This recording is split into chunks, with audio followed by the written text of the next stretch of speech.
शांति। 8 अगस्त अव्यक्त बाप दादा का आगमन हुआ। सामने विदेश के भाई बहनें बैठे हैं जिनको बाबा डबल विदेशी कहते थे, क्योंकि एक सभी परम धाम से आए हैं, दूसरा बाहर के देशों से आए हैं। अच्छी बड़ी सभा होती थी ओम शांति भवन में।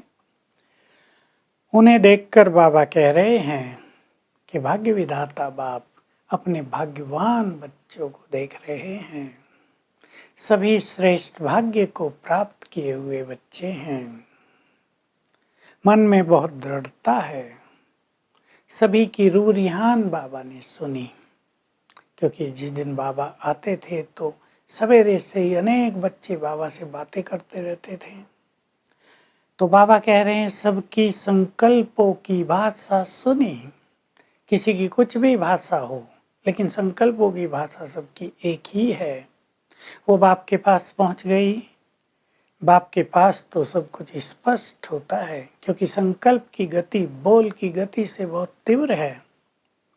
विज्ञान वाले तो बोल की गति को भी तीव्र बना रहे हैं, लेकिन संकल्प की गति सबसे तेज है।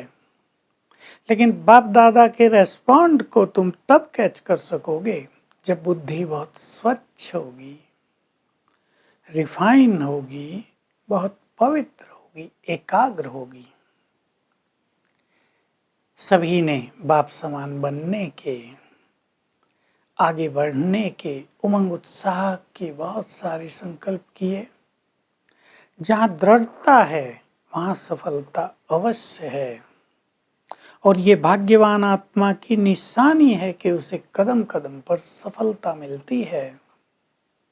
तो बाबा उनकी उमंग उत्साह की महिमा कर रहे हैं।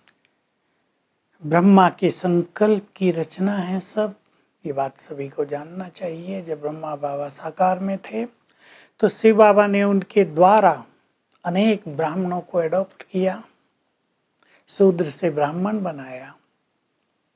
बाबा साकार में ही संकल्प किया करते थे कि एक दिन आएगा विदेश के बहुत सारे बच्चे बाबा से मिलने आएंगे। तो बाबा कहते तुम सब आए हो, तुम सब ब्रह्मा के संकल्पों की रचना हो।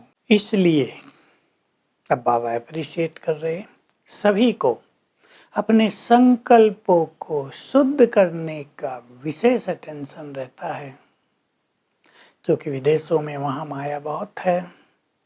तो बाबा इन विदेशियों की कुछ क्वालिटीज गिना रहे हैं। सभी स्वच्छ और साफ दिल हैं। कोई गलती हुई, कोई बुरे विचार आए, निमित्त आत्मा के सामने या बाप दादा के सामने रखे, हल्के हुए और फरिश्ता बनकर उड़े। किचरा बुद्धि में नहीं रखते, साफ दिल रहते हैं। ये इन सब की बहुत बड़ी विशेषता है। बाबा इसको बहुत अप्रिशिएट करते थे सदा ही। इससे क्या होता है, बाबा का बहुत बल मिलता है और आत्मा निरंतर आगे बढ़ती जाती है। तो विदेश से आने वालों की ये विशेषता थोड़ी ज़्यादा देखने में आई। दूसरी विशेषता का वर्णन बाबा कर रहे हैं। सबको जन्म लेते ही, यानी बाबा का बनते ही उमंग उत्साह रहता है, हम सेवा बहुत करें। अगर कोई दूसरे देश का और उसने कोर्स लिया, ज्ञान लिया, तो उसको इच्छा होती थी हम अपने देश में जाकर सेवा केंद्र खोलें, बाबा का पैगाम दें, और ऐसा बहुतों ने किया। इस उमंग उत्साह पर भी बाबा बहुत उनको दुआएं दे रहे हैं, मुबारक दे रहे हैं, क्योंकि तन मन धन सब बहुत सेवाओं में लगाया। कुछ जॉब भी करते रहे, जो सैलरी मिली उससे सेंटर चलाया, क्योंकि शुरू में तो कोई सहयोग देने वाला होता नहीं था। फिर बाबा कह रहे हैं कि वो लंबे लंबे पत्र लिखते थे, यहाँ सारी अपनी कहानी, जो गलती हुई, जो कुछ कमजोरी रही, सब लिखते थे। 10-20 पेज का पत्र लिख दिया, उसे पढ़ना मुश्किल होता था। तो बाबा कह रहे पत्र छोटा सा लिखो, ओके या कुछ गड़बड़ है, छोटी सी, ओके नहीं हो। तो बाबा के पास पहुंच जाता है। बाबा के पास तो आपके संकल्प ही पहुंच जाते हैं। सेवा पर चलने वालों को बाबा बहुत उमंग बढ़ा रहे हैं कि तुम सेवा के पीछे नहीं जाते हो, अब सेवा परछाई की तरह तुम्हारे पीछे आती है। जैसे कहीं लाइट होती है तो परछाई पड़ने लगती है दूसरी तरफ। तो तुम भी जब डबल लाइट रहोगे, बहुत गुह्य रहस्य है, तो सेवा परछाई की तरह तुम्हारे पीछे आती रहेगी। तुम्हें सेवा के पीछे भागना नहीं पड़ेगा।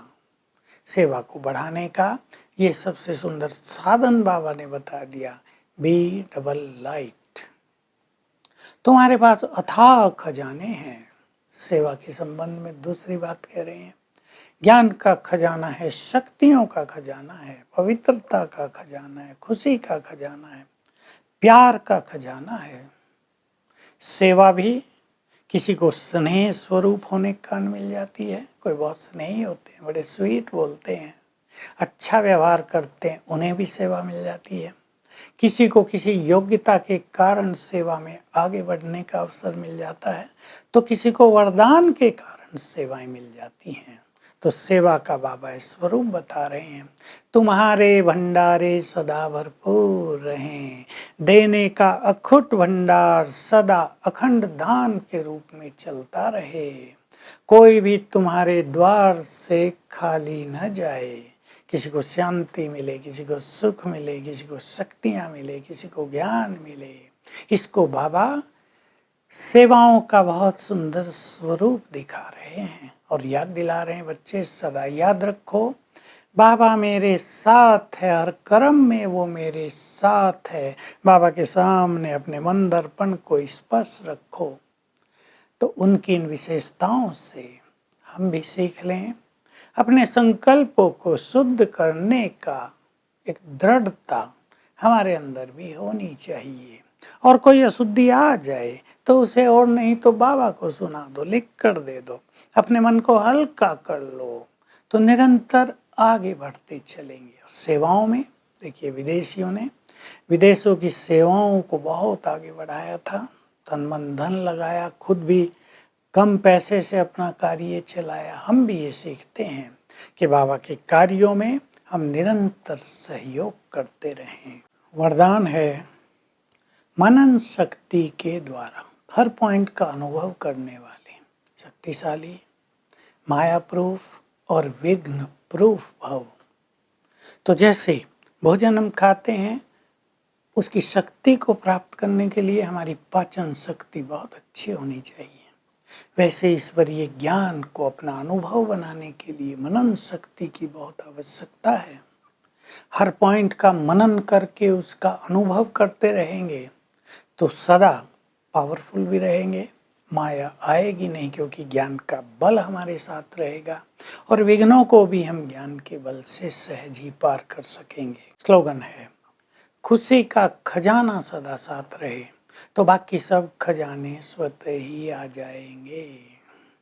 तो आज हम सारा दिन अभ्यास करेंगे, मैं बहुत बहुत भाग्यवान हूँ, मेरे जैसा भाग्यवान कोई नहीं, स्वयं भगवान मेरा साथी है, सिर के ऊपर छत्र छाया है। तो मैं शिव शक्ति, शिव सर्वशक्तिवान सिर के ऊपर छत्र छाया, हम दोनों कंबाइंड 8 बार कम से कम इसकी गुड फीलिंग करेंगे। ओम शांति।